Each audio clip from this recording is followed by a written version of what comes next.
But now Right. it's more Right. patience, groundwork, just for the longevity of the horse. All right, now like when you're moving around here on him, and we'll see what you're doing and kind of explained how you got here as far as the driving lines and stuff, and we've got videos on driving. What will you'll spend, like what you've shown us here, just kind of stop, back, correct turns, you know, the horse not swapping, you know, turning on its forehand and swip.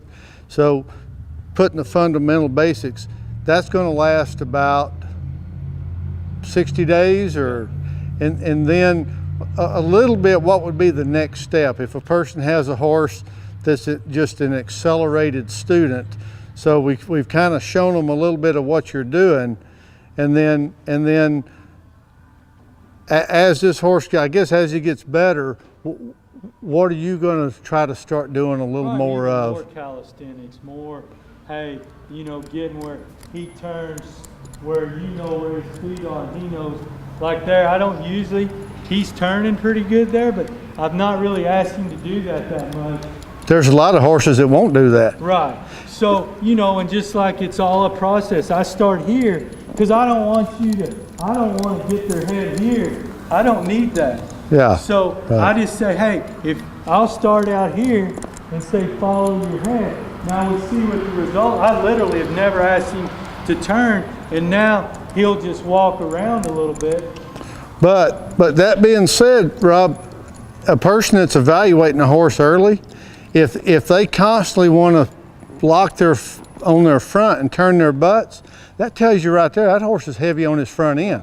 What I see in this horse, because he can turn, is because he's naturally balanced, and because he can.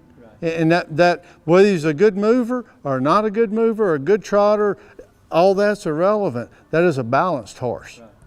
And that's natural, and that's where I think this program works. If I get one that can't do this, then I may be a week or two slow. Yeah. Like where, you know, sometimes guys will want to go ahead and say, hey, you're doing it. Yeah. Where this horse does it.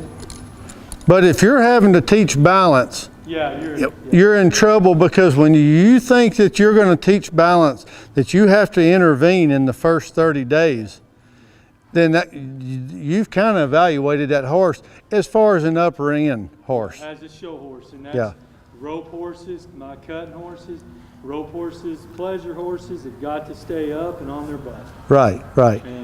And if you pull that horse's head, and it falls over,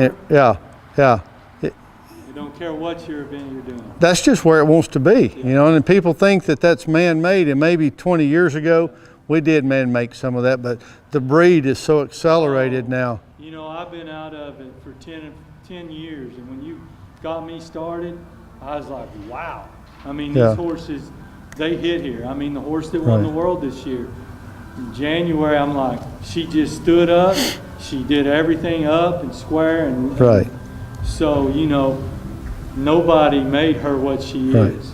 And a lot of people, just like you was turning this colt, moving him around, a lot of people evaluate their horse by quality of movement. Right. And that is part, but the balance. Yes, they got to be able to be handled. Yeah, if they can't be handled, like you said, if they can't be handled and pushed around, that movement isn't going to do them any good. Right.